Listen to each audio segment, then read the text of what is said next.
You are now tuned in to the Premier Hotspur TV. Sit back, get involved, comment away, because we are live.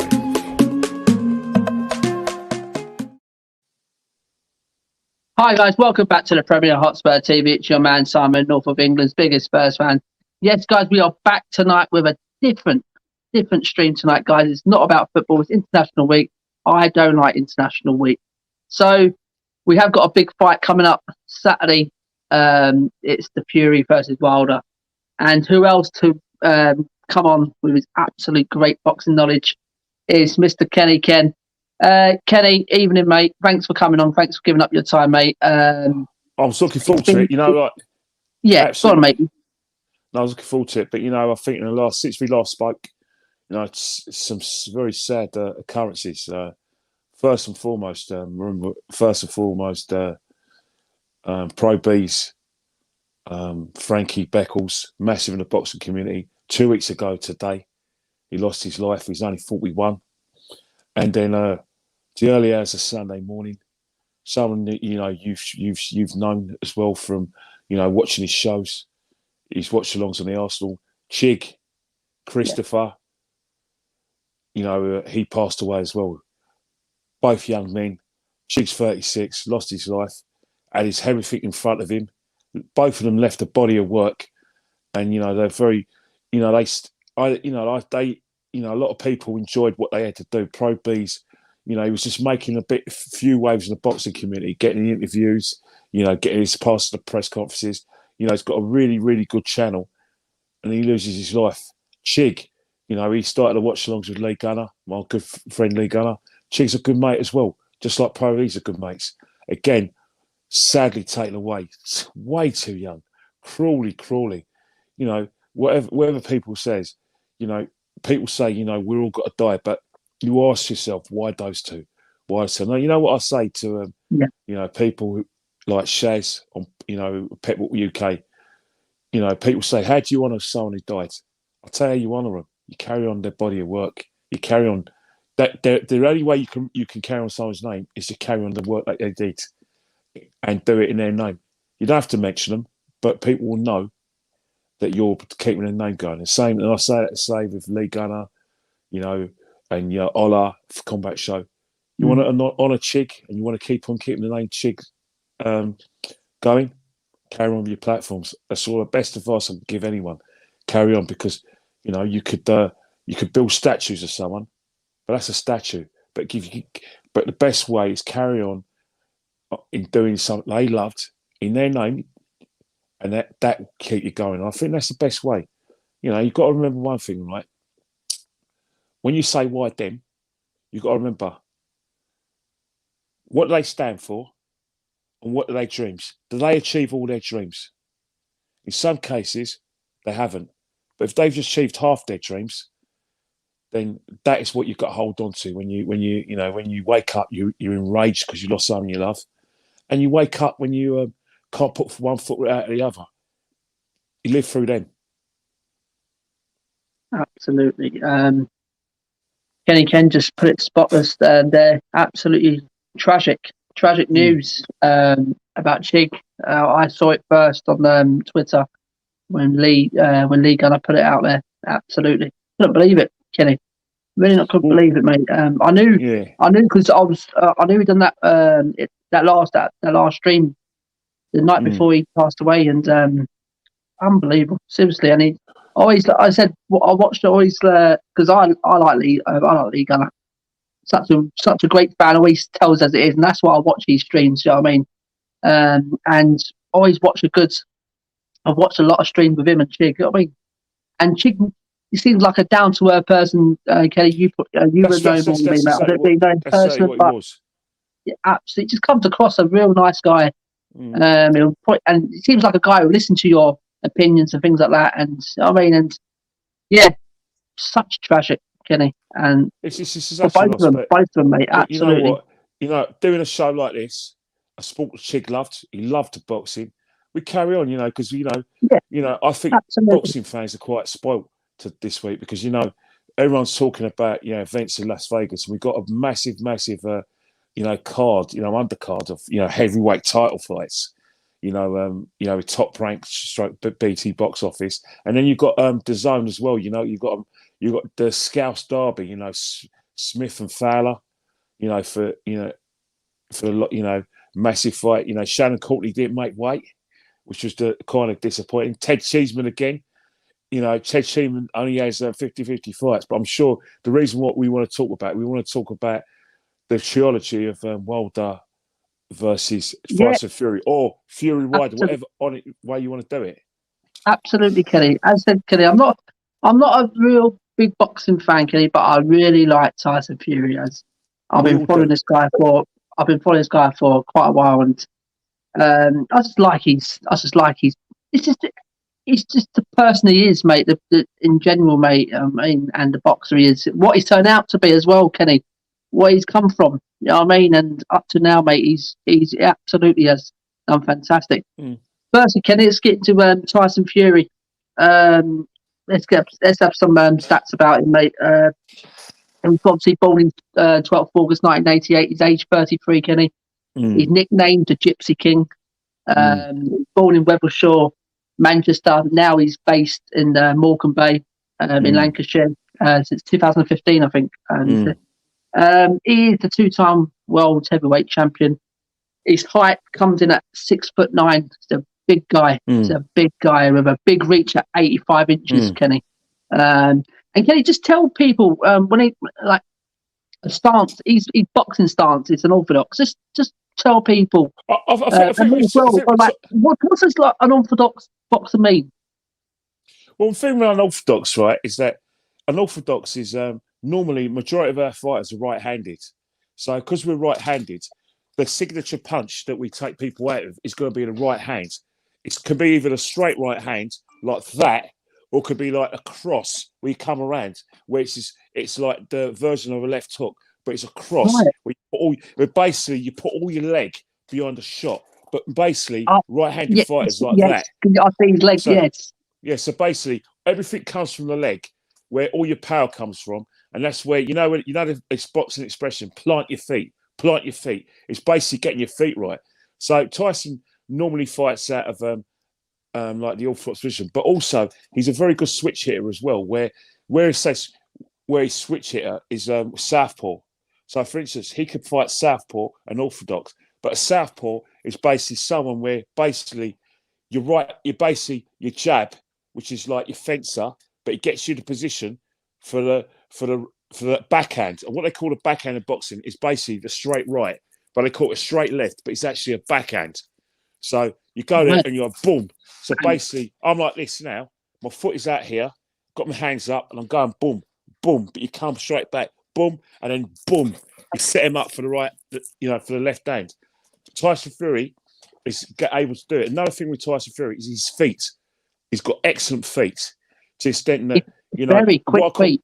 Yeah, what I call excellent feet is that normally, right? They always tell you to sort of create a kind of how to say, your feet are horizontal, but you create a kind of like a little triangle.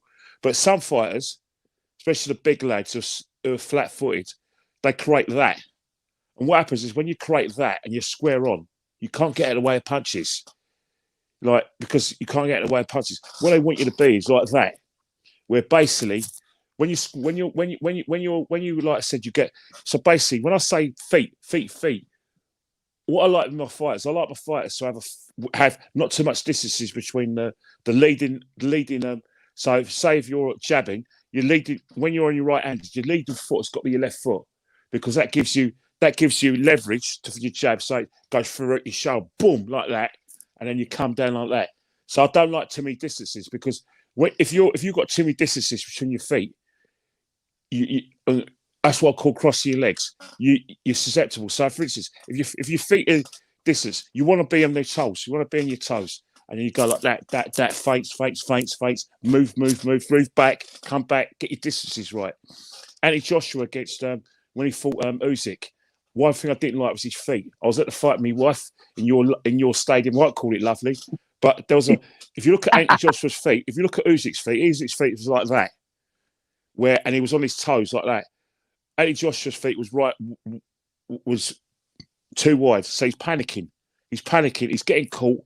He gets his feints in, but his feet are not moving for him. So he's getting caught with the signature, like the left hand, the backhand left hand. But it's a punch where it's going like that, and he's twisting it. So that's where Usyk got his power from. Even though Anthony Joshua hit him with the right hand, boxed as well. Anthony Joshua should have been on top of him, but Anthony Joshua was trying to conserve energy. And I think that's what Tyson Fury does, is that when I talk about people with great feet, your little feints and your little ballet, it's normally the lightweight fighters who aren't flat-footed. But for a heavy man, 20-stone man, his feet all right. And that's why they call him virtually unbeatable in that division, because, he can actually box. And because of his size, he can actually sit on you.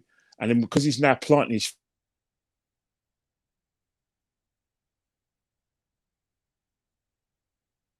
Kenny, I can't hear you, Kenny. So, sorry, Yeah. Simon. I'm gonna text him. Someone's trying to ring me. I'm just hold on 2 seconds. I'm talking to you now. Yeah. So basically, all they're doing is they're getting their feet right. You know what I mean? It's all in the feet. And I think when you look at heavyweight boxers, all of them, I don't care what anyone says, they're flat-footed. They don't mean to be flat-footed, but they are. You know what I mean?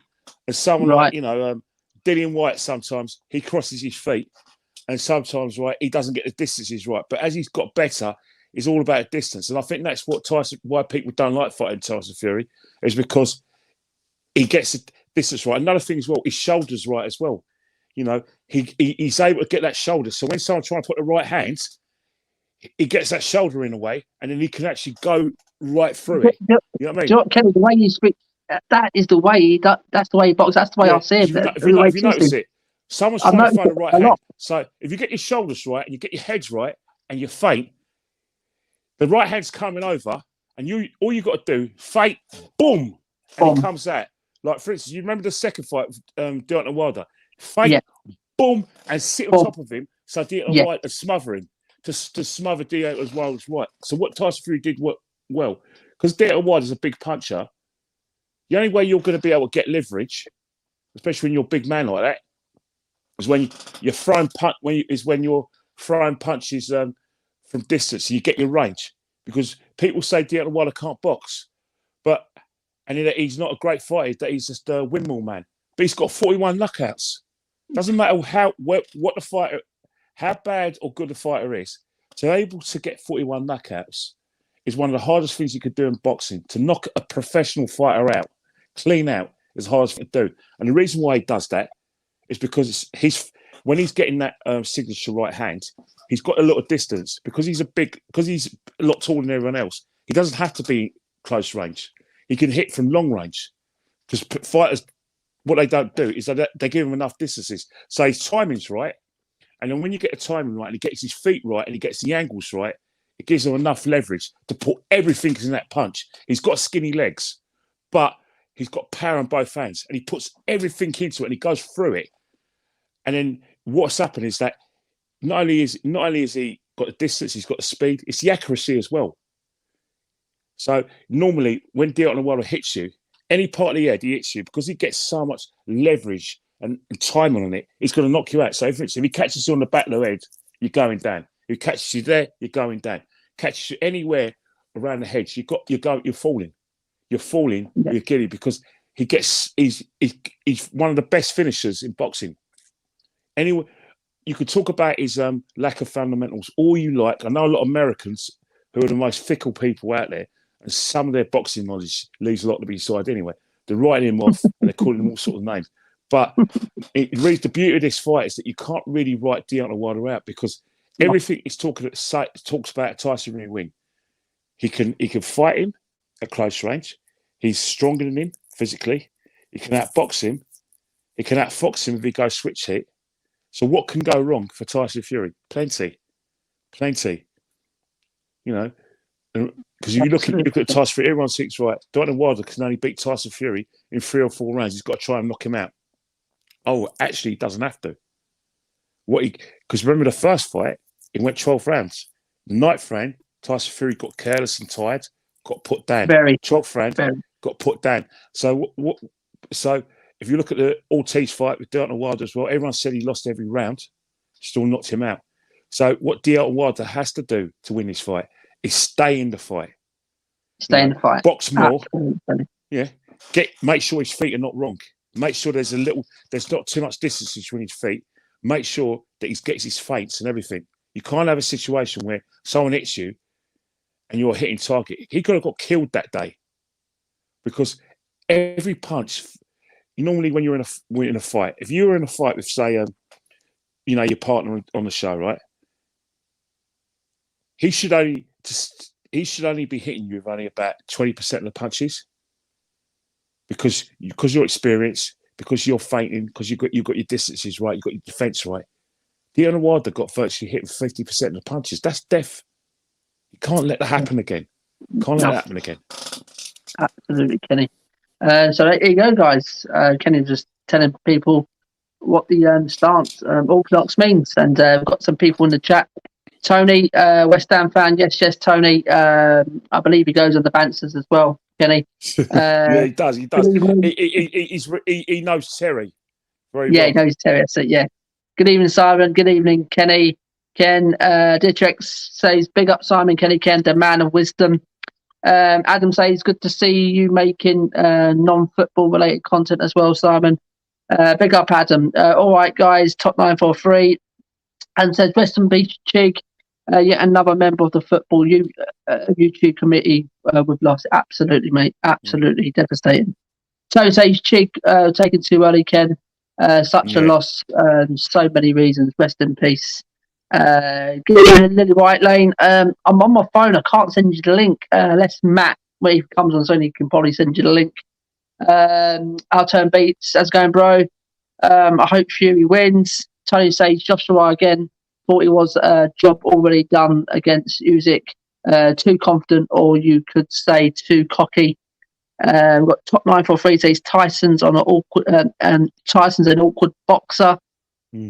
Tony says Fury uses his height and weight to his advantage. He hardly gives his opponent a chance to get any punches away. Yep, and Yep says hello. Don't think you would stream boxing ever. Tony says Kenny, Terry is my brother-in-law. Here you go. Nippon says hi. How's it going, Nippon? THSC Curse, how's it going? Hi, fellas. Curse, thanks for coming in as well. So everyone, keep your comments coming in, guys. Give your questions over to Kenny as well, and we'll get into it. I've got a lot to get through, guys, with Kenny Ken as well, because let's get on to the boxing record of Tyson Fury, Kenny. Total fights, 31. 30 wins, 21 come of knockouts. He hasn't lost, and he's drawn once. It's interesting facts, Kenny, of Tyson. His parents named him Tyson after Mike Tyson. Us in the boxing community, we actually think that his name is actually Luke, and that he got a Tyson moniker a bit later than that, because when he was brought up in Midlandshaw, but it is a name. It is a name. But Tyson Fury's got a very interesting background. He's been boxing since he's a kid, and he's actually boxed. 8 years old, something like that. Yeah, something like that. And very young. Tyson Fury actually could have boxed for Republic of Ireland in the Republic 2008 Olympics. So, his dad. And he's actually born in Galway, but he came over as a kid to Manchester. But because he couldn't get the Irish citizenship because they come from a traveller family in Galway. They didn't do the correct paperwork. So because they didn't do the actual proper paperwork, they couldn't get his dad's birth certificate and intensive Irish citizenship. So he did compete for Ireland in the amateurs, but he couldn't compete for him in the Olympics. So he was going to be in the same Olympic team as Carl Frampton, who also, even though he's from Northern Ireland, he still fought for Ireland. Because I think what it is a lot of fighters, when they do Olympians, when they do fight for representing their countries, majority of them now fight for Ireland because of more funding and because, like I said, Great Britain is basically consisted now of Wales, Scotland and England. and it's not so Ireland don't really get a look in. So most of the fighters now will represent Northern Ireland if they're Northern Irish in the Commonwealth Games, and they'll represent Ireland. So Tyson Fury was just a fingertip from representing Ireland. He's also he's an Irish champion. He's a British champion as well, and he's got a very he had a very controversial fight with McDermott, where a lot of people thought Tyson Fury lost, but since then, he had a strange fight against Stephen Cunningham, where a smaller guy knocked him over, basically outwitted him, and then Tyson Fury decided to use his size. So, he's had a rivalry with Derek Chisora, but he's beaten him twice. So Tyson has got a very, very interesting background where, again, there was a fight with David Haye that was meant to happen, but David Haye pulled out twice, first with a cut, and also with an injury towards one of his arms. So if you look at Tyson Fury, going into that Klitschko fight, it was a case of, we hope he acquits himself very well. But if you look at the Klitschko fight, outboxed him and outmanned him, used his size to his advantage. And it was Klitschko who was getting caught regularly, and Klitschko was the one who had the bad face. And after that, Tyson Fury became a world star. Unfortunately, it was the beginning and the end for Tyson, because he was severely depressed, failed drug tests, and that's when he took a break from boxing. So Tyson Fury's never, ever defended his world title, and this is the first time he's defended it. Yeah, absolutely. This is why we got Kenny on. Hello, mate. Hello, Kenny. You all right, mate? You all right? Hope you're well. Yes, Matty. Co-host is in the show. He's having his dinner. Matt, thanks for joining us, mate. We're just going through some facts of Tyson Fury here. And another fact here, guys, is Fury left school at the age of 11. And he went on to work for his dad and his three brothers doing tarmacking. Age 11, and he's unbelievable where he's coming from. Seriously, Tyson's favourite fighter was England's Prince Nazim Hamid, and he named his first son, after Prince as well. And Fury is a big Manchester United fan. Let's get into Tyson. Deontay Wilder. This guy here, his nickname is the Bronze Bomber. With that lethal punch, as you said there earlier, Kenny. What he's got, his height comes in at 6'7". He's got a reach of 83 inches, just a bit. Tyson's got a bit of advantage over him there. He's 35. He was born in Alabama, USA. He's coming up to 36, October 22nd. He's another orthodox stance boxer, Kenny. His boxing record is 44 total fights, 42 wins. As you said, Kenny, 41 coming at KOs. 41 out of 44. Unbelievable. He's lost once and he's drawn once, and that was against the man he's coming up for the third time. It's unbelievable. And then to Wilder, his facts, he held a WBC heavyweight title from 2015 to 2020, making 10 successful defenses. By winning the title, Wilder became the first American world heavyweight champion since 2004, Kenny. Which was the longest period of time. Is that the last heavyweight champion? He knocked out Lennox Lewis in South Africa. Right. And he said it's gone down in history without being the American champion. So since 2004. Wilder had a late start in boxing as well, Kenny. He joined the sport at 20 years old, Kenny. No, I think I've got it wrong. Hassan Ratman. No, 2004. I don't think it was Hassan Ratman, because I think Hassan Ratman, Lennox Lewis, I think he was already retired. So correct me on that. It wasn't Hassan Ratman who was the last American champion. So I'll just go back into my Bible and have a little check. But yeah, before Wilder and Fury came on the scene, and Joshua, it was very much a property of the Klitschko's, who were based in Germany under Bert Fonte. Yeah, so yeah, basically it was they were fighting in football stadiums, and basically it was they were great champions, but unfortunately, like when the Americans I haven't got the blue winning tournament because then they lose interest. For instance, if you speak to an American, they have to be the best, the number one tennis player in the world. They think it's their right, i.e., Wimbledon, the US Open. They have to be the fastest man in the world, win the 100 meters. They think it's their property, and the heavyweight championship is their property as well, and the Gulf Open championship. So Americans definitely definitely see all four of those disciplines as their property. Absolutely, Kenny.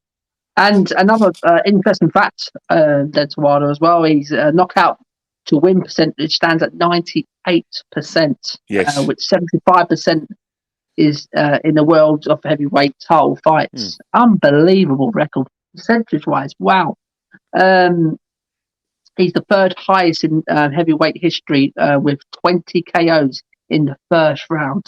That is unbelievable stat. Seriously, wow. And Wilder later revealed that during his time as a boxer, he struggled with depression and briefly attempted suicide via gunshots. So it looks like he's gone through a bit of a bad time, and he's got 8 children as well, Kenny. I mean, like, yeah, I think Wilder originally, from different mothers. I think. Yeah, different mothers, definitely. I think Tyson Fury's got his number 6, and I think Wilder's number 8. But I think in terms of like Deontay Wilder, initially the reason why he went professional and accelerated his career because his eldest daughter had a disability, and spina bifida, isn't it? Spina bifida, yeah. So he couldn't get any health care, healthcare, like I said, health insurance. So that's when he first took up the professional boxing ranks. Obviously, he's Olympian as well. Bronze medalist, hence the name the Bronze Bomber, and he's had a very interesting life because if you look at boxing landscape in the United States, normally New York, like the west coast of California, Las Vegas, Texas. It's not, you don't really associate Alabama, although a lot of big heavyweights back in the 60s and 70s were actually originally born in the Deep South. But because of the Civil War movement, a lot of them moved from the Deep South to the North, obviously, because of the 1960s civil rights in terms of getting black people getting the vote. A lot of them, because of the, like lynchings in the South, they left the South to move to the North, where it was very much a Ku Klux Klan free. So it was one of those things. You remember in the United States, black people did not get the vote until the Civil Rights Act in 1965. 56 years. So again, that's why a lot of, you don't really see prominent boxers come from the South because it's always been the North. But yeah, he's a very interesting character. People say he doesn't have fundamentals. Well, if you've got that right hand, which is a detonator, and it's always been successful to you, why do you need to box? You're going to, boxers make mistakes. Boxers get tired. He's quick because, to be able to knock your man out and get those distances, you've got to have quick feet and quick hands. And he's got both. Absolutely, Kenny. I said before we bring Matt in, I saw the interview of him earlier on the stage there. And to me, Wilder just seems chilled out. He seems relaxed. Fury didn't want to sit down, did he? He wanted to stand up. And he seemed a bit rattled, Kenny. And Matt, I don't know if you see it. He seemed a bit rattled. He seemed a bit nervous. Tyson. That's not the same Tyson I normally go into. I could tell from both Matt's face and your face that you're massive Tyson Fury fans, like myself, and you expect Tyson Fury to win comfortably. Well, I'm open, so I hope so, because since the second fight, Kenny, I think he fully deserved that one. I think he deserved. Yeah. For the first fight, how did he come out with a draw there? Since he get knocked down twice, I was so surprised that he come out with that drawing that. But the second fight, it was hands down, mate. It was like, well, he got hit so many times, and Guys, do you remember if you watch the second fight? Do you remember when Tyson Fury? You know when the bell rang, he actually ran towards Deontay Wilder. Yeah. Watch the beginning of the fights again, guys, and watch the bell goes and Tyson Fury runs towards him. Yeah. Yeah, because normally, me and you, all three of us, so say we're fighting, we're like this. We're not. I'm going to hit you, but I'm not going to hit you. Don't hit me now. Don't hit me now. Don't hit me now because I've got to react. I'm just trying to get my range now. And all right, boom. It's 2 minutes of fight. They finally throw a jab. Most of them miss, and you hardly get any action. Tyson Fury went straight for him, ran towards him, which was quite extraordinary in itself. Absolutely. So, guys, the first question, Matt, we're coming to you first, Matt. Thanks for coming on, mate. I know you've been busy. I know you've had just scoffing your dinner down and all that, matey. So we're coming to you on this first question, Matt. What kind of boxer is Tyson Fury, mate? What kind of boxer do you reckon he is? Right, in your eyes, and what do you see? I think, I think for his height and his size, I mean, I've never seen anyone move like him for his height and size. I think he can do a lot of things. I think what you saw in the first Wilder Fury fight, I think what you got to remember is Fury had been out the ring for like 3 or 4 years, and he didn't have the power because it was all about losing the weight for the first fight, not training to beat him with power. So actually, I think in the first fight, probably, I think Fury won the first fight from on a points decision minus the knockdown. Yeah, but obviously the second fight was easily his, and I think he uses his jab really well because obviously he's got a really long reach, hasn't he? And yeah, so it's hard to say what kind of boxer he is. I think he can do a lot of things. I think he's got the power. I think he's got the technical ability, and he's got the speed. I think he's the perfect boxer in a sense for his height and his weight. It's extraordinary to watch him, and I love him as a character. Yeah, absolutely. Kenny, that's what Matt was saying there. He's an all-round boxer. He could do everything. I mean, that's what Matt said. He's quick on his feet, and that's what you said earlier, Kenny, as well. Yeah. For a man of his size and his stature, very quick. I think the only person who's probably as quick as him in the fight game is Usyk. Yeah. And that's where Usyk will probably, because it's the orthodox style, Usyk's very, because if you look at Usyk, what like the boxers, there's boxers who are flat-footed, who are basically like, how do I say it? Foot tappers, and you've got kind of ballerinas. And I think Tyson Fury and Usyk, they're what I call ballerinas, where they're very, very light on their feet when they fight, and they're very good at their things. But one thing is that they both, I think, in terms of defense, I think Usyk's defense is probably a little bit better than Tyson's. But in terms of but Tyson isn't really so much defense. Tyson makes you miss because of his feet are right. Because I always talk about the best way to get away. If you want to sort of get out of the way of punches, your feet have to be right. What I mean is that there shouldn't be that too much of a distance between your left foot and your right foot, because when you're on your toes and you want your head and your shoulders to move with you, and you want to go forward or you want to go back, so he's missing, and you want to go under your feet, you can't have those distances. I see so many fighters, especially like heavyweights, where they get caught because their feet are wrong. They rather than have a distance like that, they have that wide of distance. Once you're like that, you're crossing your feet, which means you square on, bang, bang, bang, bang, and then before you know it, it happens.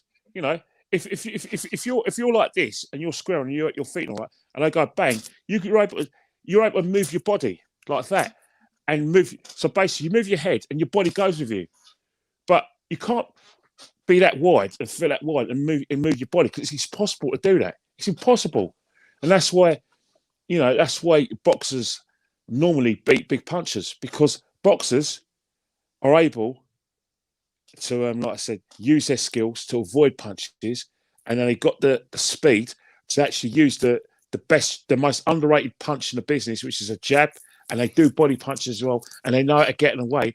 And what's happening is that because their timing is so perfect, they could take you out because you don't expect it. because you're so used to making mistakes. Or, I'm going to take a punch to get one in because I've got a big high punch.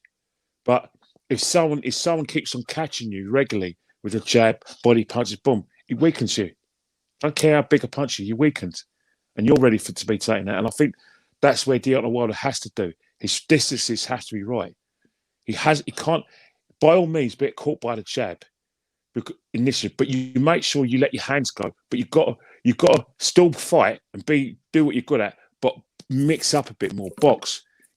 Try and earn the right to get that knockout. Don't just think it's going to come and then tie yourself out. And then in the 5th round, oh God, I'm out of gas. Bang, bang, you're out.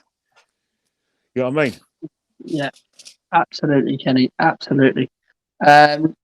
Evening, Derek. Always in the chat. Thanks for that, guys. Big up you guys. Jake, yes, big up. I think Matt would have beat Joshua the other night. Joshua is finished. Fury's the GOAT. Jake, Kenny, is there a rematch clause in the contract? Quickly, Kenny, on this one, mate, is there a rematch clause in the contract of this one? I think both of them be idiots if they had a rematch clause in this contract. They're idiots. This is it, isn't it? This is the trilogy. Yeah. This is the end. Yeah. This is Tyson Fury would be a fool to have a rematch clause, and Deontay Wilder would be actually a fool to do that. This is one fight where both of them don't need each other anymore. It's too much of a risk. Absolutely. You know what I mean? Yeah.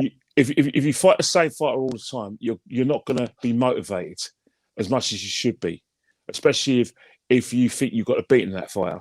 Another thing is, the public don't want to see it.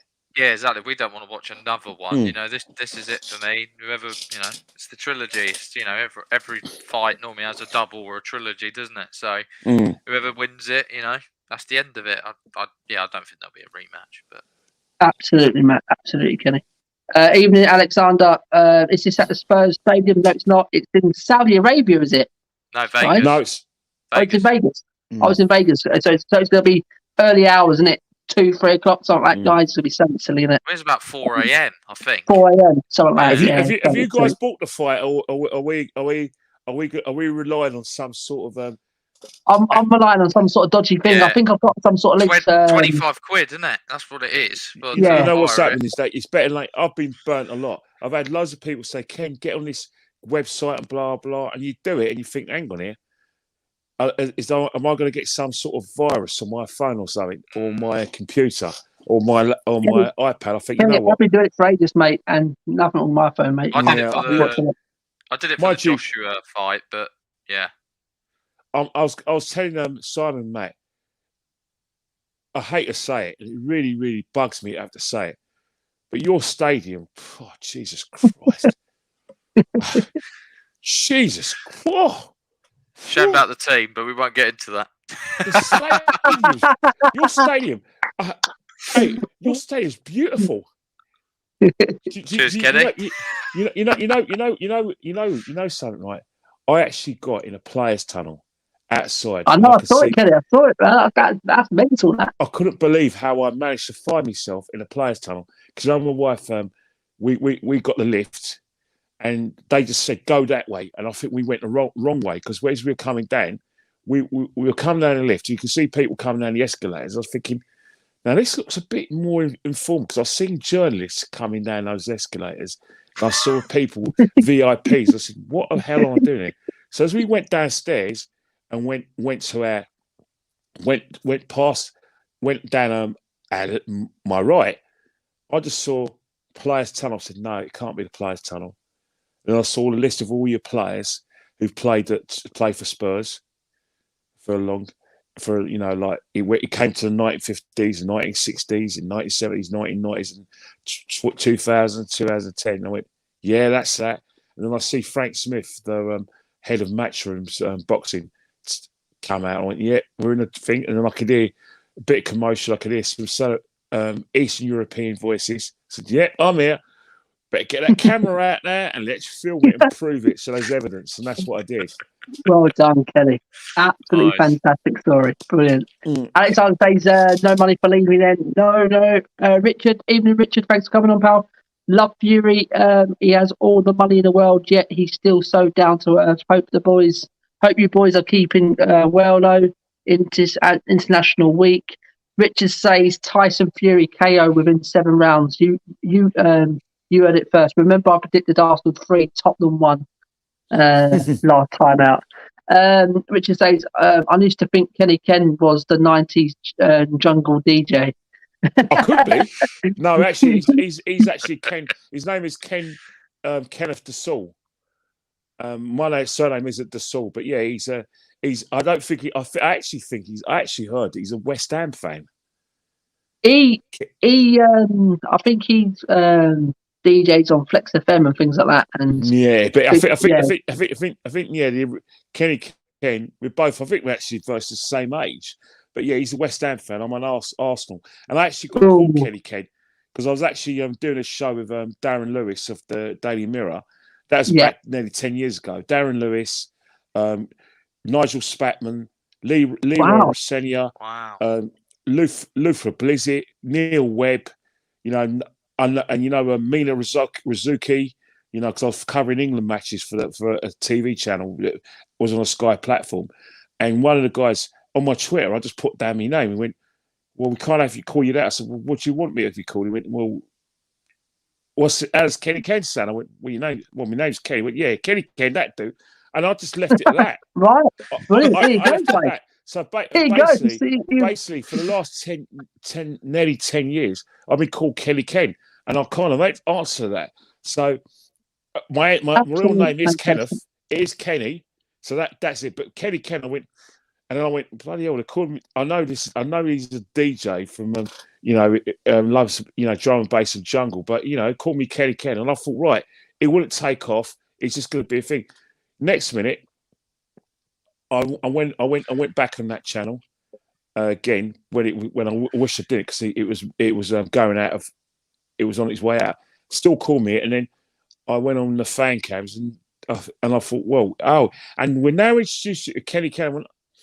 Stuck, and it just really stuck. So if I go out anywhere in London, or people say Kenny Ken, I was at Wireless, Kenny Ken, and I was in Manchester, and then I took me kids to a play pool just outside London, in the Midlands, because we were just going on holiday there. I'm doing my shoelaces up, and these kids were standing over me. I think, and they went, and all I could hear, go and ask him. And I looked up, and one of the young lads went, "I don't mean rude, are you Kenny Ken?" "Yeah, I'm afraid so." I said, and you go down Wireless, and people go, "I'll take her out. I'll take her in. I'll take her out." You know what I mean? And like one more story. Me and Claude used to, when I used to go to work, because I used to get a train from Barnet into Finsbury Park, so I worked for London Borough of Islington. Claude had this idea of, let's do a morning show outside a cafe at Finsbury Park Station. Yeah, so it was a cafe at Finsbury Park Station. So we've come there, and people used to think, are they really doing this? So people used to come past and vent and get so angry and get steamed up about Arsenal, about Unai Emery, about the club, the Cronkies, and it was like people used to come out and go, "Yeah, what do you think?" And I was thinking, and then one guy, you have a few Spurs fans going, mate. And I was thinking, you know what? I just said, Claude just came at me with, "What should I do?" I said, "You might as well." And we thought, right, we're not going to be doing any of this. To the extent we did quite a lot before lockdown. It was virtually, a show we did every week, and I don't know how we got away with it. But Claude would just have his phone. He'll prop it up. He'll have a stand like this, and he'll just say, "I'll just say, right, talk, Claude." And he went, "What?" I said, "Talk. They want to talk to you." And we have to have all these people, and then sometimes we used to talk about the cricket as well, because we're both cricket fans. So there's a lot of extraordinary things, and it was the same. It was funny as well. It's funny when you said this. There's some comments in there, and he goes up to the screen like that, and he goes up like that, and he goes like that. Oh, all the time. What's that, Kenny? I can't see it, Kenny. You have to read it, Kenny. And That's absolutely fantastic. Mate, but it was one of those things that there's a lot of us. I kept on telling Claude, you don't need to be in some sort of screen. Just you've already got a subscriber base. You've got subscriber numbers. Just talk. Talk.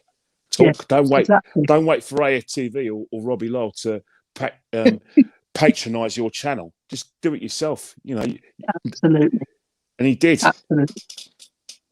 So, guys, we've got on to Tyson Fury. What kind of boxing? Kelly, we'll come to you first on this one. What kind of boxer is Deontay Wilder? Well, the thing about Deontay Wilder is a lot of people in boxing who should know better have said that he can't box, he can't fight, and that he's just a windmill man. And they seem to overlook the fact that he's doing the most difficult thing in boxing. The most difficult thing in football is to put the ball in the net. Doesn't matter, you know what I mean? You may, Harry Kane, Romelu Lukaku, Cristiano Ronaldo, Messi are the best at doing the most difficult thing in football, scoring goals. Deontay Wilder is the best at doing the most difficult thing in boxing. Not a knockdown, knockout. I don't care. So you've got to rate the guy.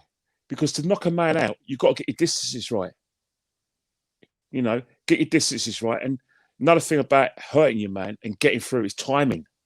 You have to have some sort of boxing brain to one, get your feet right, plant your feet, and then get your timing. That is brain. So basically, it's a coordinated. It's basically your coordination. So basically, your brain is coordinating you to do one first thing. Get your feet right.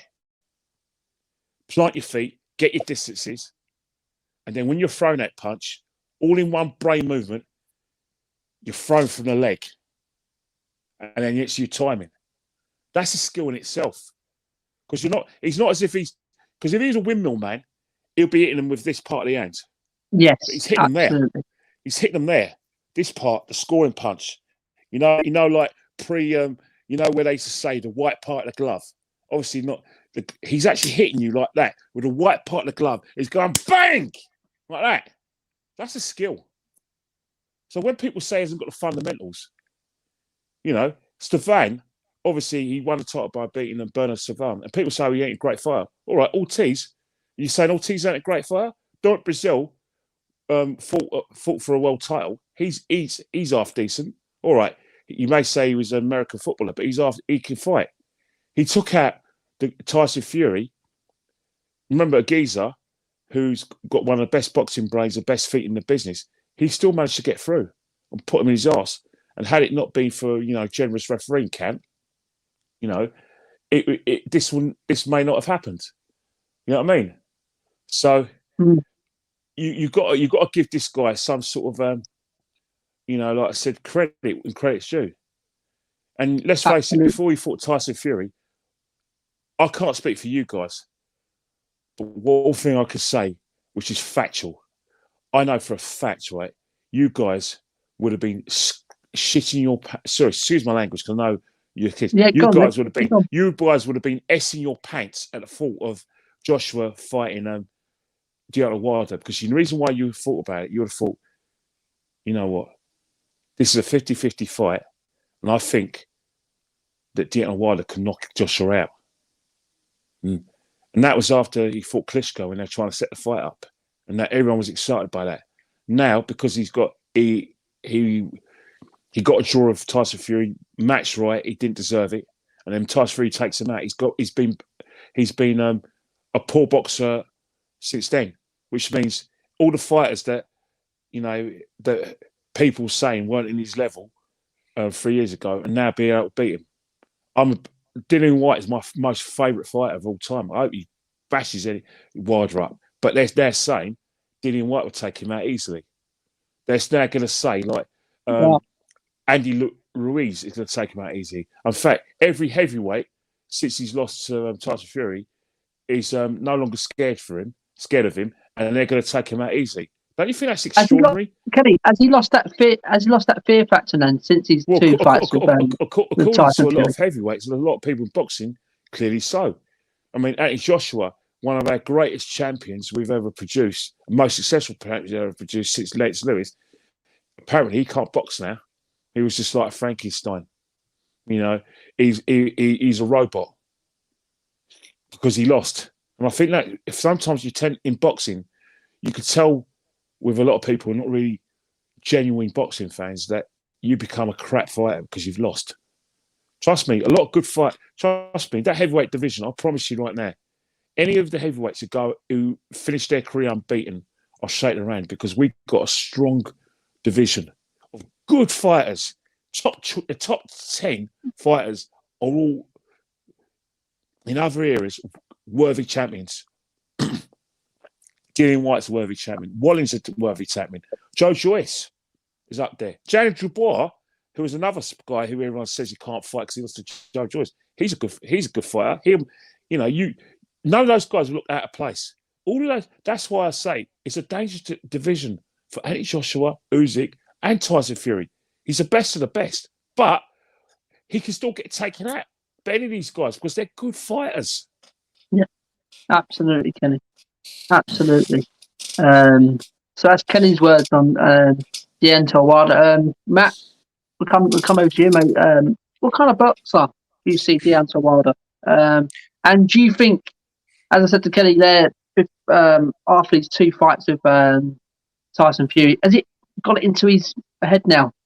Has it eaten him in there? Like, can he say to himself, "Can I beat Tyson Fury?" Has it got his last 2 fights have got into his head and it's eaten him in there that he just can't get across to beat Tyson Fury? Well, I think in answer to the question, he's a power boxer. He's got the knockout power. I mean, I've never seen, I suppose, a knockout power like other than someone like Mike Tyson. But yeah, I think he kind of, his boxing is if it goes past a certain amount of rounds, he's probably lost the fight. If he can get those knockouts in early, it's game over. If he can get his power game onto you early, because if he senses fear or sniffs blood, he's going at you like he's just going to finish you off because he's got that real explosive power. And the work he does, all the heavyweight division guys do in the gym is just incredible. Wilder's been training like an absolute beast from what I've seen, and his physique. He's coming in. I think obviously it's the weigh-in tonight, isn't it? But he's coming in with the weigh-in is in a minute. It'll be interesting to see what they both come in at. Yeah. Hey, you know what? I'll tell you one thing.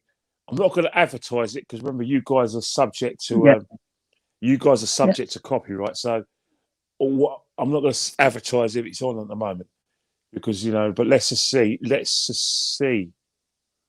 Well, what time is it now? It's I think it starts at 9. Starts in 4 minutes, but yeah, BT Sport, yeah. Right. But yeah, He's actually a lot later than that. But so right.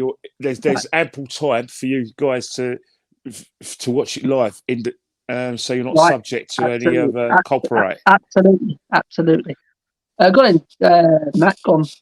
Yes, I think he's that type of power, knockout boxer. I do think he does have a bit of technical ability. I mean, like Kenny said, he's been a world champion. You're not going to be a bad boxer if you're a champion in this heavyweight division because there's so much competition and it's not easy. And I think I don't think losing a fight is necessarily a bad thing. I think it can make you the man you want to become. Many fighters have lost a fight before, but it's how you come back from that. And I think he could be a dangerous man in this third fight. I'm not saying he'll win, but I think Tyson's going to have to really watch him. I think it'll be interesting to see what kind of style he goes in for because I know his new trainer is something Malik. He's sparred with him before and Wilder beat him, but that they're very close apparently according to him. And yeah, apparently he's been working on more of his footwork and the technical ability. I don't know. It'd be interesting to see what type of Wilder we see. But I think his power game will come into it, and I don't think you can sort of teach that out of him. I think that will come out in the fight, and he may make a mistake, and Fury could pounce. But I think he's that knockout type, and get in and out of the ring and put a show on for the people because everyone wants to see a knockout in heavyweight boxing. That's why we watch it, right? Absolutely. Yeah, I agree with both of you there, guys. We can't just rule out Deontay Wilder because of the last two fights. I think he'll come back stronger. And in that standoff today on stage, as I said to you before, I can see fear in Tyson Fury. I really can. I think he's worried. This is the first time I've seen him like it, Tyson. In the last two, he was bouncing and flipping things like this. But it seems like Well, it was a bit cagey. he's lost £75 million. Because the thing is, one of the things I said when I was on another boxing show, and people were not getting it. You know where? Do you remember? You remember? Say what? Look at this, right? Arsenal are playing Watford. So say Arsenal play Crystal Palace in a semi-final on a Saturday at Wembley. Tottenham Hotspur are playing Southampton in the other semi-final, right? Now, everyone's mind is going to be Arsenal Tottenham's FA Cup final, right? And that's going to be the fans, probably the managers. Now, if that's just by the players, and what happens? You can't be. Your mind's not unless semi-finals. So you could actually lose those finals, right? Semi-finals, absolutely. And you won't get the final. Absolutely. So basically, the semi-final, in terms of like Joshua and Fury, Joshua's semi-final was against Usyk. He's lost that semi-final. Tyson Fury is semi-final against Wilder. So if your head for most of the calendar year has been Joshua Fury, Joshua Fury, Joshua. The Battle of Britain, £75 million each. It's going to go across two platforms, BT Sport and Sky Sports box offices. And then we're going to have a tour. They're all going to go on, Good Morning Britain. They're going to go on the breakfast, BBC breakfast. The drill. And they're going to go on this brilliant tour where everyone's going to make money. If they're thinking about that, then they're on straining on thin ice. And that's where I think Tyson Fury's got to remember. All right? He can tell everyone, he can kid everyone he likes, but he was thinking about Joshua. He overlooked Deontay Wilder because he beat him so easy. He said, "I don't want that," and blah blah. And he got bad advice. But Tyson Fury's biggest danger is underestimating Wilder. But remember, instead of playing a semi-final, he's already thinking about the final. And many a football team has done that in finals. You have to look at Euros with a lot of teams. In the Euros, where teams were thinking about the prospect of looking at the draw. So we're going to play them in the final. What happens? Well, but you haven't played the last 16 match, all the quarterfinals. It happens. Absolutely, Ken. I totally agree with that. Guys, there's a couple more questions before we go out. Who has the better coaching team then? Out of these two, who's coming to this fight? Who has the best coaching team? Kenny. Well, on paper, you've got to say Malik. Sugar Hill Stewart is a great coach, a very very good coach. And what's happening is that he's got Tyson Fury planting his feet and getting more power in his punches, and that's where Tyson Fury, because of his size, he can knock man out and win the size battle, and could be very, very dangerous because obviously he's a heavyweight, but there's always room for improvement. Doesn't matter how great a fighter you think you are, how big a fighter you think you are. What Sugar Hill Stewart has done with Tyson Fury, he's got him planting his feet. So what's happening is that he's getting a lot of power through the legs, which means when Deontay Wilder feels that power that he probably didn't feel in the first fight, he's thinking, "Oh, of course that." He's going to think that Tyson Fury's got lead weights in his hands. He ain't got no lead weights in his hands. All he did was plant his feet and use his size, and you didn't expect that. You thought, and it's the same with Tyson Fury. Every fighter says, "Oh yeah, I could take his power, and I know his fights." Doesn't always work like that. We all got natural power. It's whether we get lucky and we get those distances right and feel it and feel it, right? And that's where I don't care what anyone says.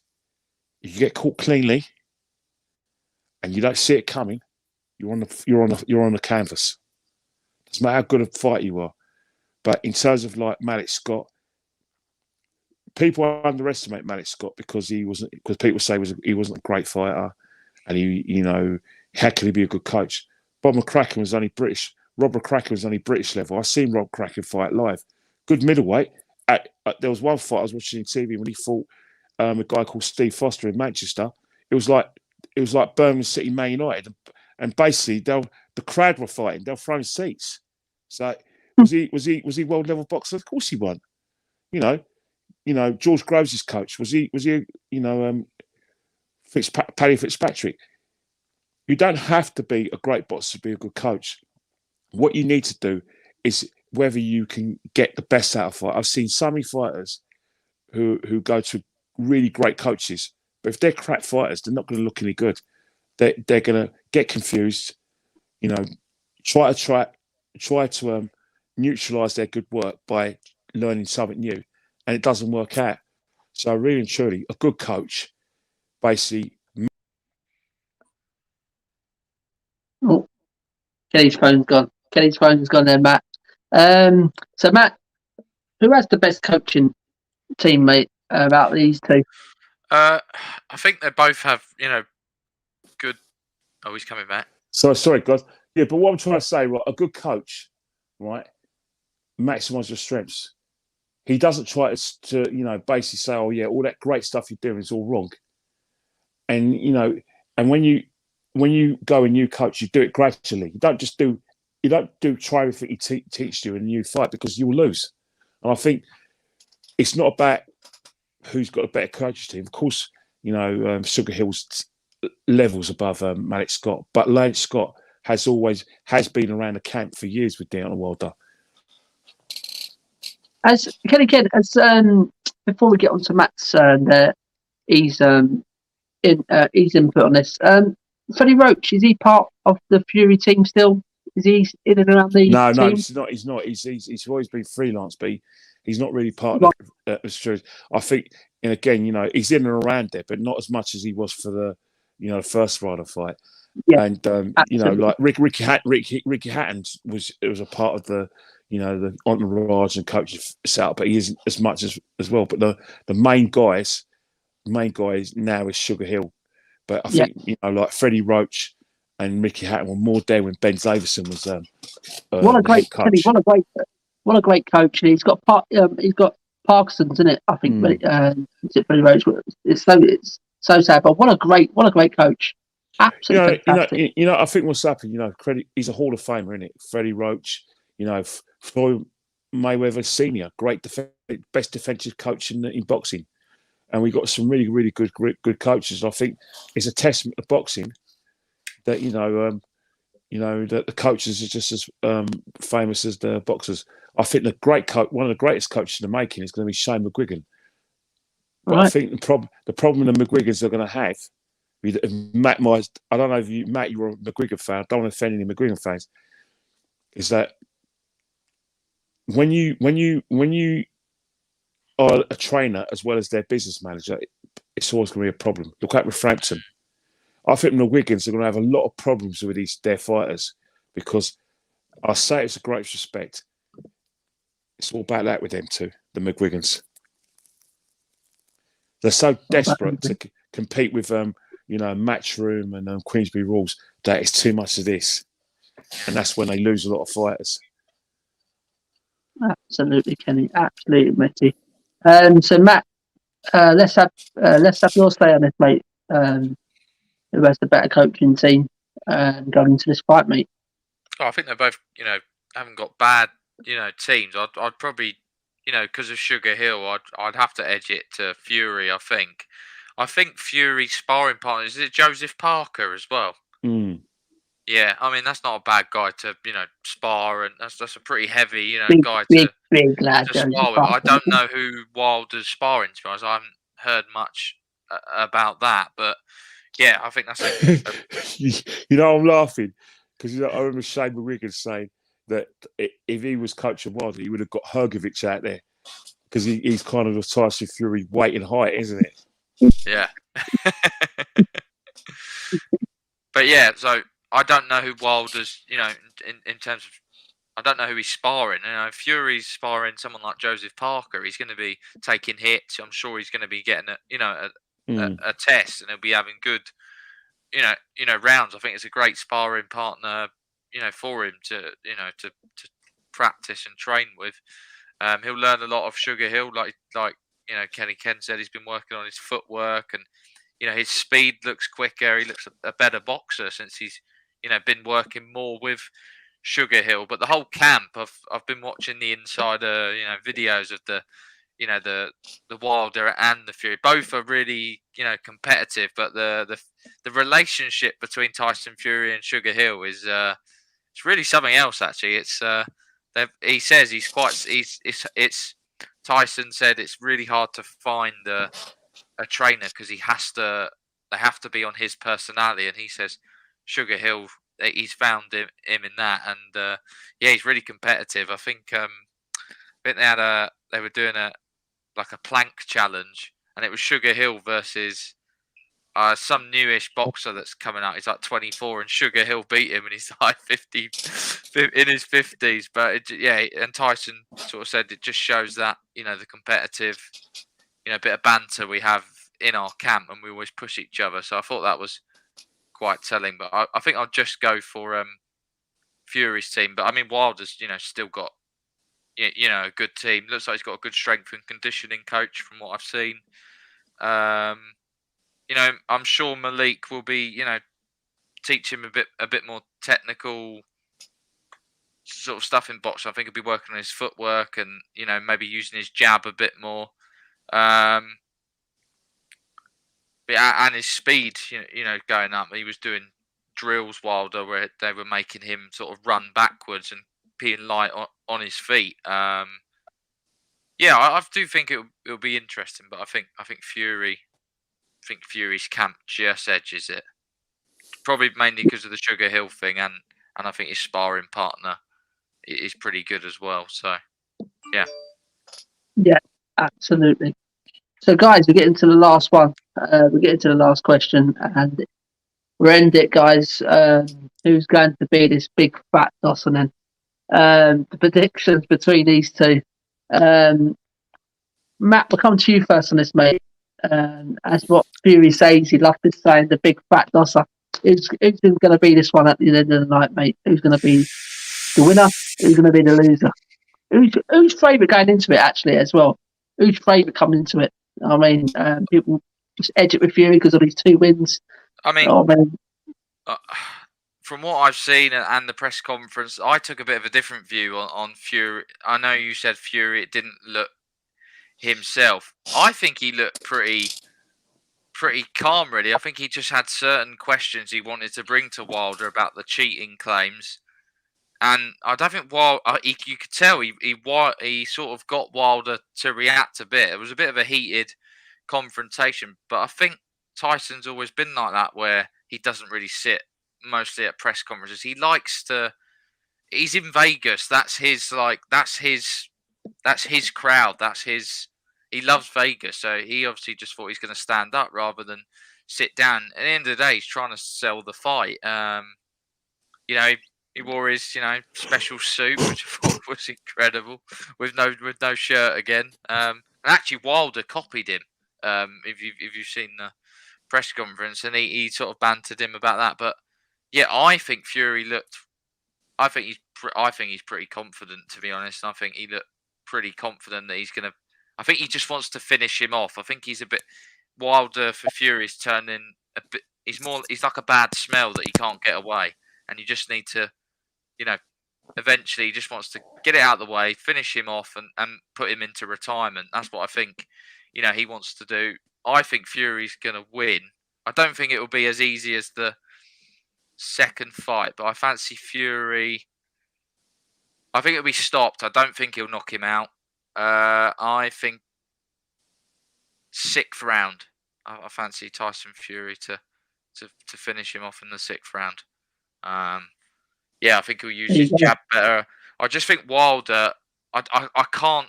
I know he's had quite a while with Malik, but I can't. You can't get him out of his old habits. Eventually, if he's getting punched too much, he'll try to go to that big punch, and I think then he'll make mistakes, and Fury will punish him because I think There he you will go. go back to old type of Wilder. I can't see him. He's done knockout power his whole life. You can't just teach that out of someone.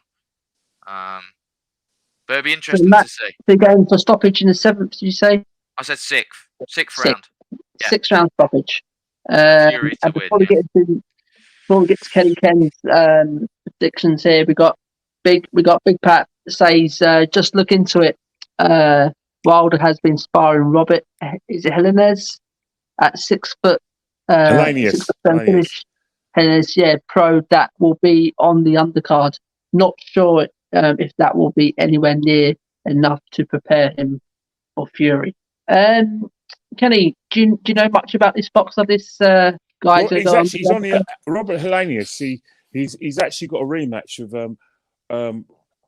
Proniecki, Polish fighter, who he actually beat convincingly. But that's on the undercard. There's actually some really good fights that I'm sure you're going to be looking forward to if you know this thing. But yeah, Helenius is a very good fighter. He's Dylan White fought him. Dylan White beat him on points. But he's another one of those heavyweights who've gone who are part of a very strong, contingency. And I think that is actually a very good sparring partner because Robert Haynes he's more of a boxer in the kind of Fury mind rather than a knockout artist. He's a Walling is another one that I think he could have got in as well because these are people who are boxers as well as fighters, but more boxers. So getting Helenius in is a boxer, moves quick, feints, blah blah. That's who will be a good sparring partner. But really, truly, I know Shami Wigan is right. I would like to get her. He's right. Get Hergovic in because he's the sort of person who remember Tyson Fury sprinted towards Deontay Wilder and he sat on top of him and gave him no leverage because it's great to have a boxer in, but I think hopefully what Helenius is going to do for Deontay Wilder, obviously if you're a Wilder fan, if he pushes him back, walks him down, because and that's where Deontay Wilder's got to be able to fight when he's being walked down. Usyk's brilliant at fighting when he gets walked down, so maybe that's another reason why Helenius would be a better opponent because I'd be asking Helenius sit on top of him, walk him down, and Deontay, I want you to be able to fight. So basically, you either let your hands go or getting your feet right and get those little distances and move out of the way and then come out over hands. You know what I mean? Absolutely, Kenny. Nice one for that, mate. So, same question to you, Kenny. Who's going to be this big fat Dawson then, mate? The prediction, who's going to come out on top of this one? Well, if Wilder depends what it is. If Wilder gets his feet right, remembers that he can actually knock this guy down, and remember he was only about a ref's generous count from knocking him out, and he actually remembers that he's actually got a left hook. He's got a jab and a left hook, and he's got power of both hands, not just the right hand. Then we can get a 12th rounder, and if Tyson Fury ties Wilder because he's got those detonators and he's got the equalizer, then Wilder could still knock him out late on, 11th or 12th. But I'm going for like 116, 112 Tyson Fury points. I think Tyson Fury might be put. I think Tyson Fury might get put down early, but he'll get up, and I think he would use his boxing skills. And I think Wilder would be frustrated during that fight. So I'm going 116, 112 points win Tyson Fury. Oh well, here we go. Kenny Ken spoke there, guys. He thinks there'll be a points decision. I'm going to go with points as well, Kenny. I think it's going to go all the way. I think Wilder's going to come out the blocks quick, Kenny. I think he's going to try and get his knockout blow. As we said, what Matt said there. He's going to try and aim for this knockout between the first and the third. Because I as the think game, he as might the be fight, conservative. I think Fury might be on the centre. I think maybe that could be Wilder's a flip maybe- side because as Yes. Kelly can just say earlier in the show there that Fury will tire as the game as the fight goes on. A big man, So, a big man like that. I'm a big lad. I'm a big lad. I think, regardless how fit you think you are, this is 36 minutes in a ring, in a small ring, where when you guys are boxed, one thing that goes when you're throwing punches continuously is the shoulders. Yeah, the shoulders go, and then it's massive effort to actually get your hands, because at the end of the day, you're not just getting your hands up to jab and throw right hands and bodies. You also get your hands up to defend yourself. yeah. You know what I mean? Especially when you're in that match. What's that? I don't see Deontay Wilder. He don't really defend himself that much. He's always hands like here. Well, he's going to have to in this fight. Yeah. He's been walked down. But I'm sure they've been working on it. Yeah, that's one thing that goes. Actually, Kelly, there is a question there for you from Big Pat. He said, knowing how Fury may approach this from the last fight, what change do you expect to see from Wilder's side? Well, the thing that Wilder's side is that they've got to go back to the good things they did in the first fight, which wasn't much great. But one thing they did is that they still managed to keep themselves in the fight, where he kind of semi-capitalized on Tyson Fury tiring, and then he still managed to retain his power and get those punches off, because that's the thing is what he needs to do. And I think that's where he's going to have to change. But again, he has to make himself difficult to hit. He has to frustrate Fury, and he has to accept that if it goes to a boxing match, he's not going to win it. But he still has to make sure he gets his hands going and gets his hands going, not just to win a round here and there, but to basically get those distances. So Tyson Fury is within range to get the detonator. And he's got to make sure that he doesn't have to knock Tyson Fury out, but he has to hurt him. So he needs to use his left hand as well. Because remember, Tyson Fury said his jab hurt as well. So get the jab in, try and get to his body. So, for instance, a jab to Tyson Fury's body pushes him back. Body punches, right, take a lot out of you as well. And they weaken you severely. So that's something that, that Deontay Wilder's got to do. But most importantly as well, when you're a big lad, you need so much oxygen in order to get yourself around that ring, and it's difficult. It really is difficult. That's why you always see classics with lighter weights. From like welterweight down, those guys are like pocket rockets because they're not big lads. They're built for speed up until the 12th round, even though they do tire. But these big lads, it's hard work. It's hard work. So sometimes they have to pace themselves. Even Tyson Fury has to pace himself. Tyson Fury could, got down to one pretty quick, because remember they made Tyson, fight. He's massive. He's big. Boom, boom, boom. He was built for a quick one as well. What happens if Deontay Wilder stays in there after the 8th, from the 8th to 12th? What if Tyson Fury still uses his boxing skills, but he makes mistakes, so he's tired? Because that's a big man. And I think that's where, he has to pace himself as well. Just because you beat someone up easily the first time, I don't care what anyone says. You guys have been in fights at school, fights in street fights, right? And you must have fought the same man once or twice. The first time you fight that man in the streets, you get taken by someone, he takes you out.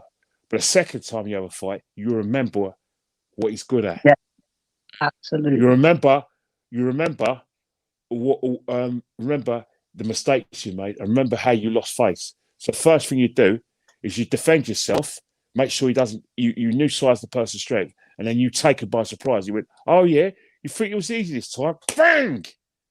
That's what the other world's got to do. You know what I mean? Yeah, absolutely.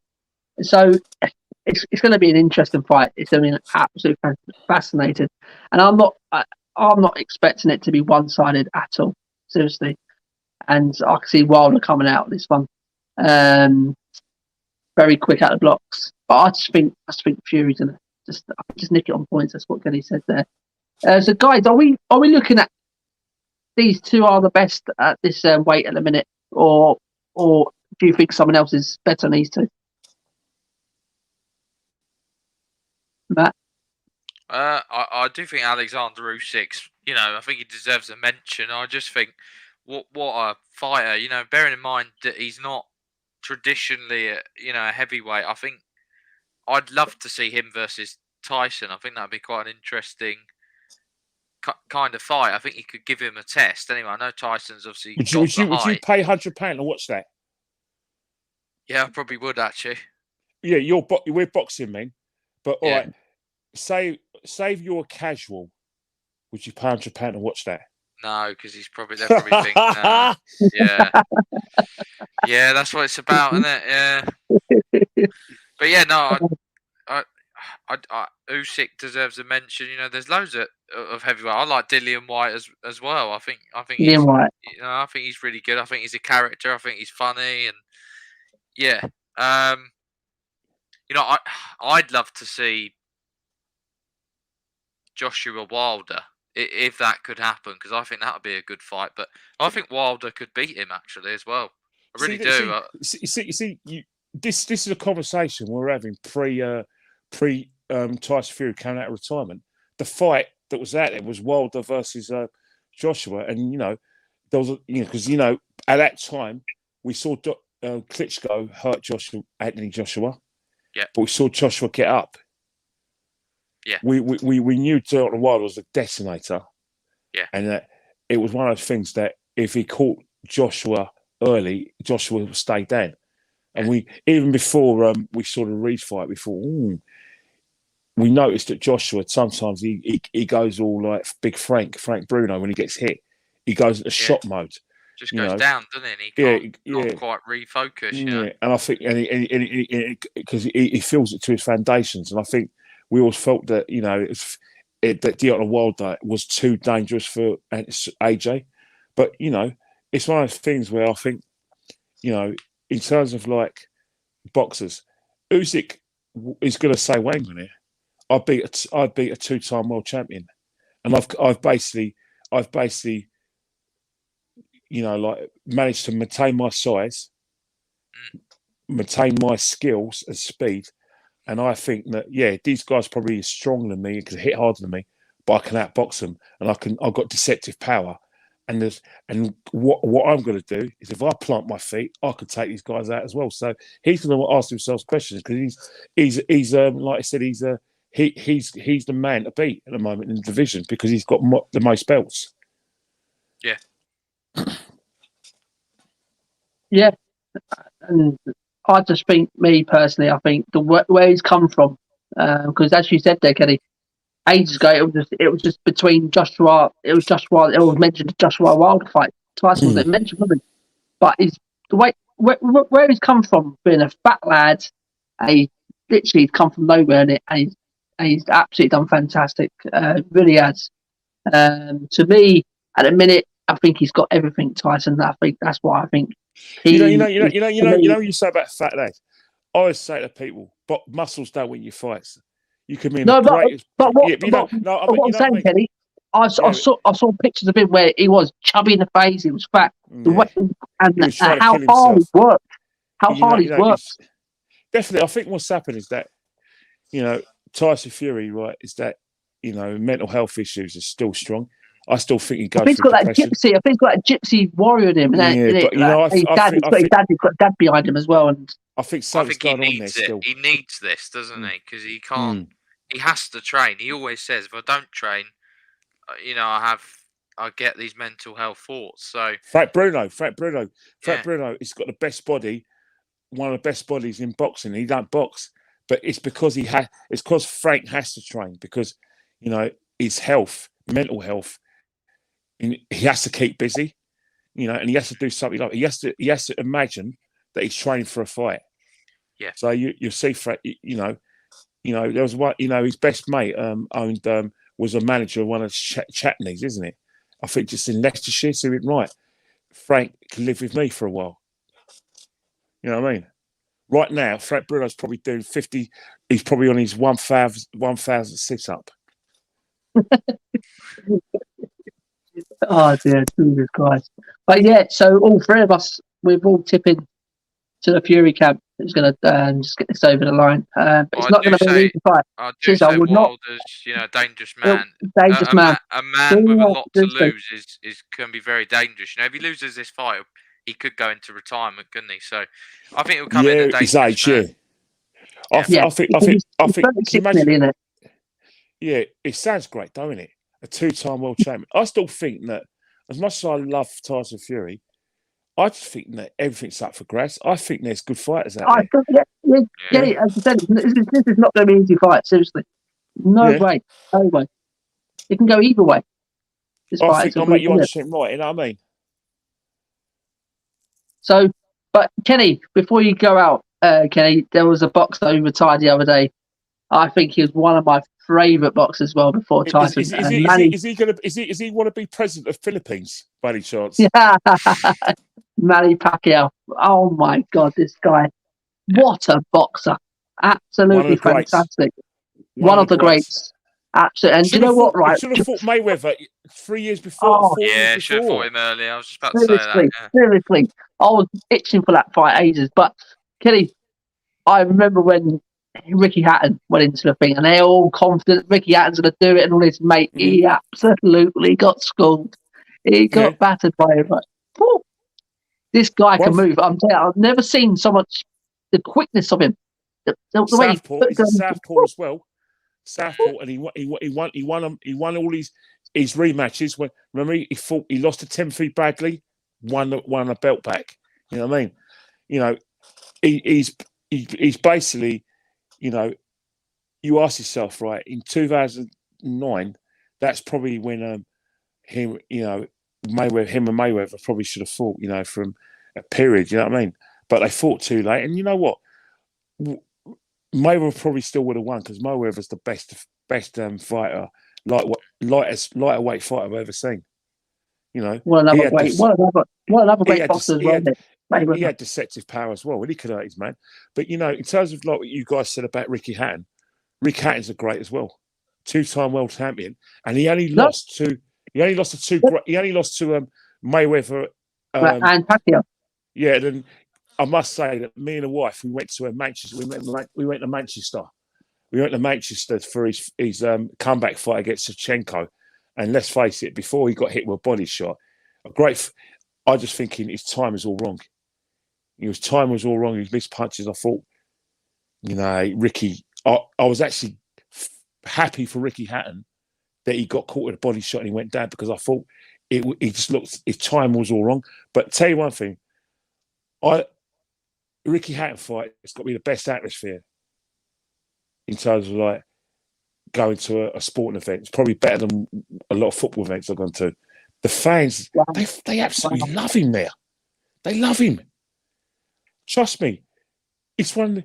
I'll tell you one thing, right? Matt and Simon, you won't regret it, right? Take your wives to boxing. You won't regret it. I promise you, it'll be the best time she'll ever have. Promise you. Me and my wife, we're boxing tragics. We go all over the country. We watch everything on the TV. Trust me, it's better than me and her going to dinner or going watching Strictly or going clubbing. This is our clubbing. This is our, you know, like candlelit dinner. The boxing. Love it. Absolutely love it. Brilliant. Absolutely. Yeah, I better go get some boxing too. Right, Vegas, here I come, baby. Trust me, you take your wives. I promise you, they won't regret it. It'll be the best time they've ever had. Promise you. And Kenny, going on to one of Tyson's favourite English boxers was Prince Naseem Hamed. Back in his time, he was a good boxer, wasn't it? That guy, he was very. Do you know what? I just like him for how he fought. His arms was down all the time. It was so quick. It was in and out, innit? Punch it out. It was so quick. Unbelievable. But he did get caught. It was like the He got power caught a few generated. times because he had that defence, did he? Had the defence up. He got caught. Barrera battered him. Then he knocked him out. But I think after he lost to Barrera and he lost that air of invincibility, it was finished. I think what's happening is that it's a shame that the people of Sheffield turn against him, but he did it himself. I think he got a bit too. He loved the fame a bit. Yeah, he loved the fame a bit too much.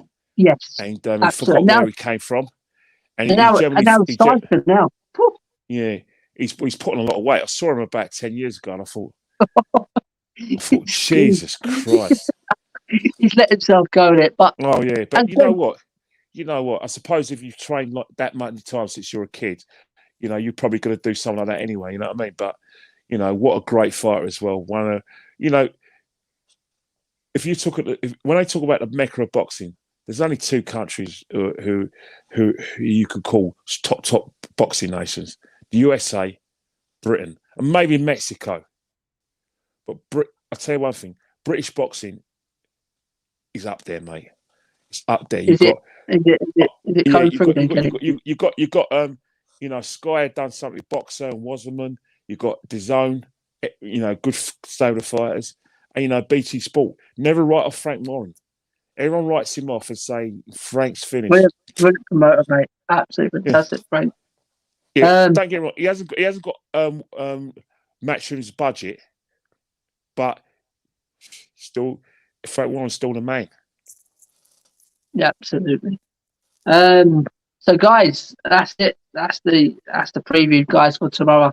We'll all just tip Fury to nudge this one to go over the line to win his second fight against Deontay, but never back this guy out. Seriously, it's just gonna be too close to call. I really do. I don't think it's only a one-side fight. What people have out of me. But I'm going for points. Kelly's gone for points, and Matt's gone for a stoppage in the 6th round.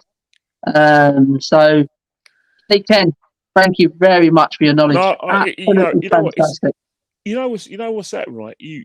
I've always suspected that football fans are boxing fans as well, and I think boxing, is a very untapped, like topic in the YouTube world. Very few people do it. And I think what's happening right now is that it's very refreshing that I've got, I've got two more people I can talk boxing with, because you're genuine boxing fans. No, don't get me wrong. Good luck to these YouTubers who want to box, because we're all men. We want to fight, but I think YouTubers take the money out of fighters' mouths.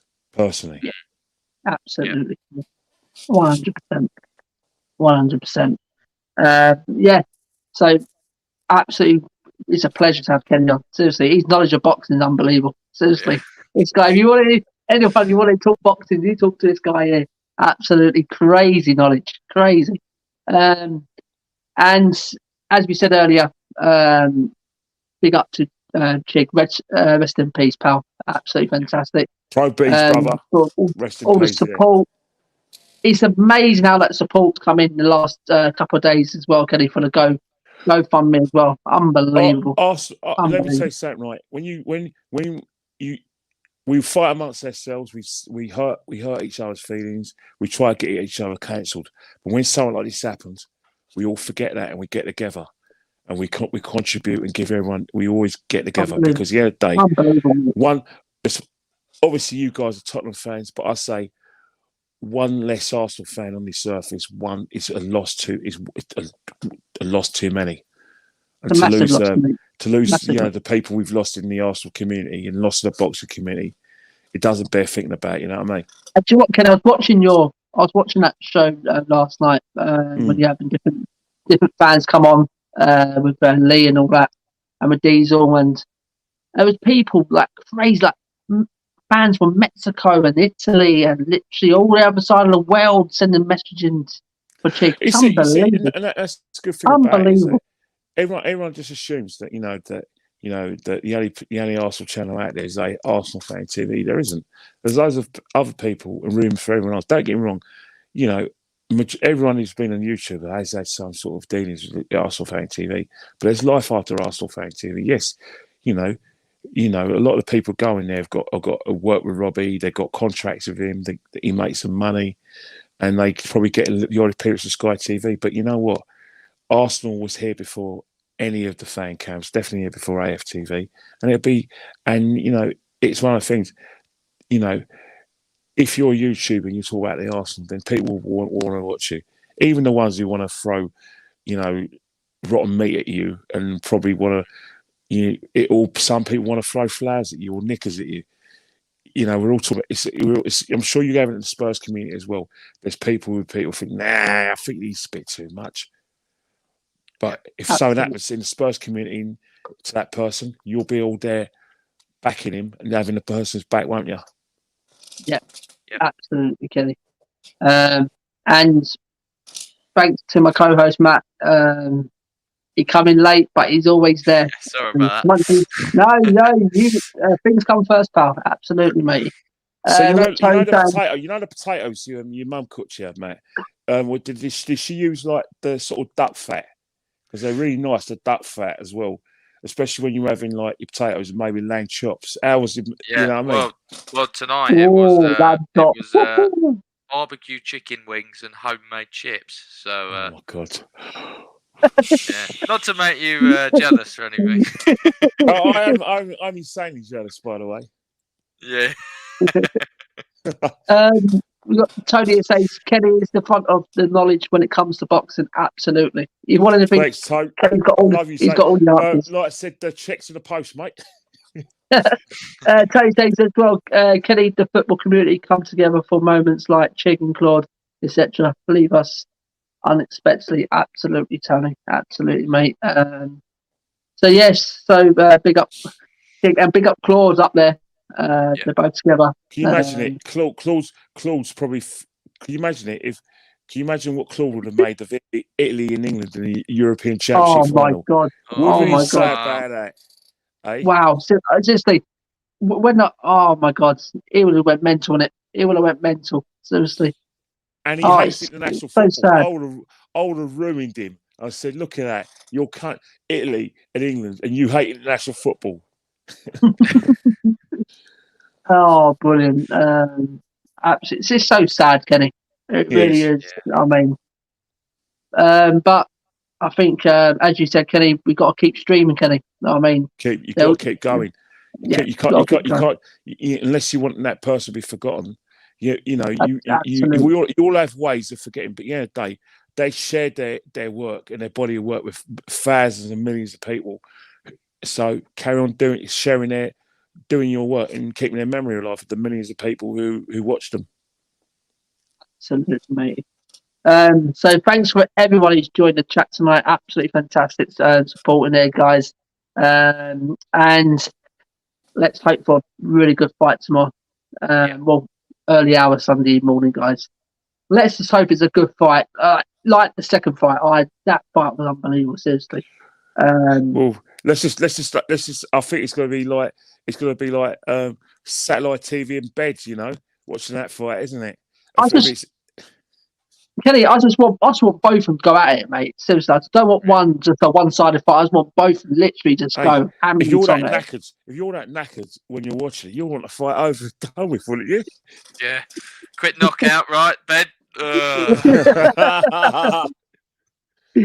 Oh dear.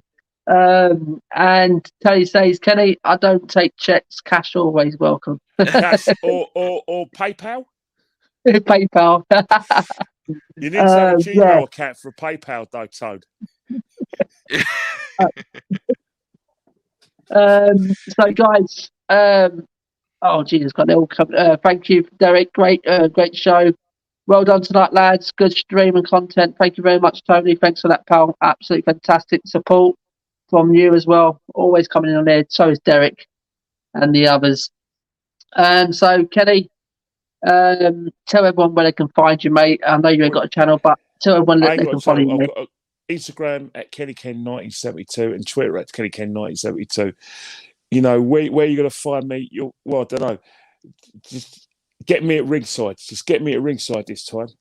You know, when there's a big fight. And any stewards out there, when I come to fight, remember, no matter how well you do your job, you've got a fixed contract and you're already going to get paid. So let me get in there and get involved, or if not, get me in the players' tunnel. Absolutely.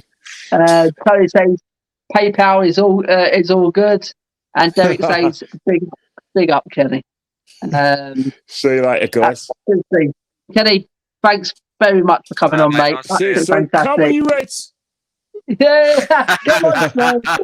Tyson, go on, Tyson. Come on, you Spurs. See you soon, Kenny. Oh, great, Kenny. Kenny, great man. Absolutely fantastic guy. Yeah. So, Matt, let's hope for this. Let's hope for a fantastic fight. I don't want to.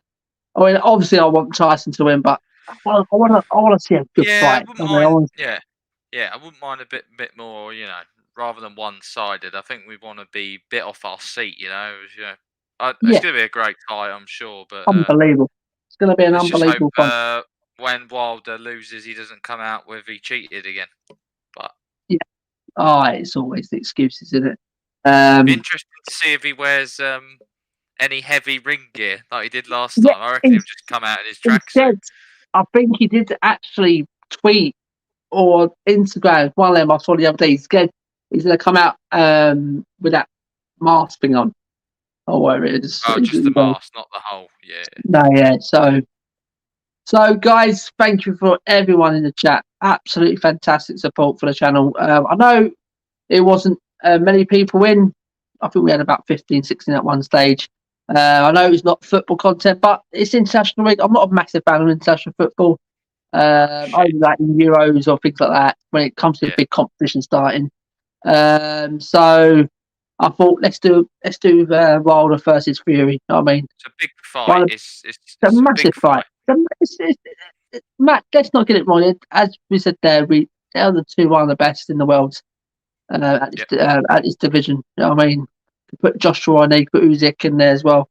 I mean, some real good boxers about, but these two, I think, at the minute, the two heavyweights. You know what I mean? And it'll prove tomorrow, Sunday morning, mate. What a good two good boxers these are. That's it, Matt. That's it. It's who comes out the better man. And let's just hope Tyson. I really do. I'm not nothing against Deontay Wilder. I think he is a good boxer. I really do. Powerful. I would not put it past him. Anything. I just think that you sometimes in sport you come up against that one person who you just can't get the upper hand over, and I think Deontay Wilder's kryptonite is Tyson Fury. Yeah, absolutely. And Tony says gives you a chance to deflect from Spurs for a bit. So yeah, it does, mate. Still above you, I don't want to go into it. I don't want to go into this takeover because we'll be here for another hour. I don't want to go into that. That's another stream. We will do another stream on that because I'm quite intrigued on this takeover of Newcastle. But yes, you are right, Tony. It's just to come away from what's going on at the club in a minute. So yes, guys. So we are going to go. Thank you everyone who joined. Laugh out loud, Matt, guys, and thanks for Kenny for taking up his time and coming on the show. Absolutely fantastic. And thanks for all you guys. So good night. God bless, guys. Enjoy the fight. Enjoy it. And let's hope. Let's hope Tyson comes out on top with a knockout blow. And we're going to end up with this, guys. We're going to end up with a little Spurs song.